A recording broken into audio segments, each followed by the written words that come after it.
نلتقي من جديد أصدقائي المبرمجين مع الدرس رقم 4 الذي سوف نرى فيه كشف الكتب وكشف المستعيرين. تم في الدروس الماضية معرفة الأسطر البرمجية التي كانت تصمم لمستعير جديد ولكتاب جديد. أما إذا أردنا أن نضغط على زر كشف الكتب نلاحظ أنها هي الكتب التي تم تعريفها في البرنامج، وكشف المستعير نرى أن هذا هو المستعير الذي تم تعريفه في البرنامج. أما ما هي البرمجيات وما هي الملفات التي تكون موجودة هنا، لنضغط على هذا السطر نلاحظ السطر الأول لتجاوز الأخطاء، ونلاحظ هنا يطلب مننا أن نذهب إلى COS ونختار Data M، ويوجد خاصة أن العمود الأول يأخذ 3 أرقام قبل الفاصلة. في هذه الحالة فإذا نحن نطلب من COS أن يعطينا الداتا M ثم user form 4GM. user form 4GM أي أننا سوف نستعرض هذا الكشف الذي رأيناه.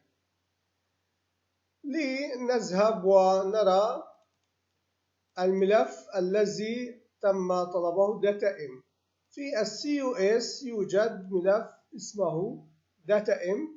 هذا الملف نلاحظ أنه يحتوي على عمود أول، عمود ثاني، يحتوي على بيانات، وهذه البيانات خاصة بالكتاب الأول. نلاحظ الارتباط الموجود هنا غير الارتباط الموجود هنا، كلها بيانات لملفات إكسل موجودة ضمن COS، فإذا يتم نسخها ولصقها كارتباط.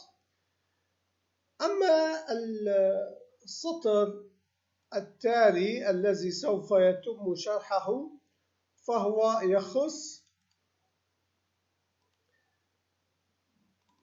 يخص كشف المستعير. نلاحظ أن كشف المستعير يأخذ داتا Z7 ثم يذهب إلى 4GZ7. 4GZ7 هذا هو كشف المستعير. أما الملف هو لنلاحظ داتا Z7.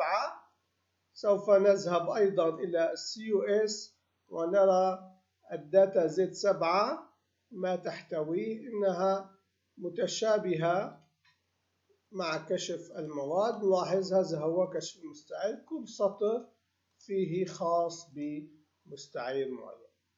كان هذا هو الدرس الخاص بكشف الكتب وكشف المستعيرين. نلتقي غدا إن شاء الله في الدخول إلى كشف خاص بالكتاب والدخول إلى كشف خاص بالمستعير. إلى اللقاء غدا.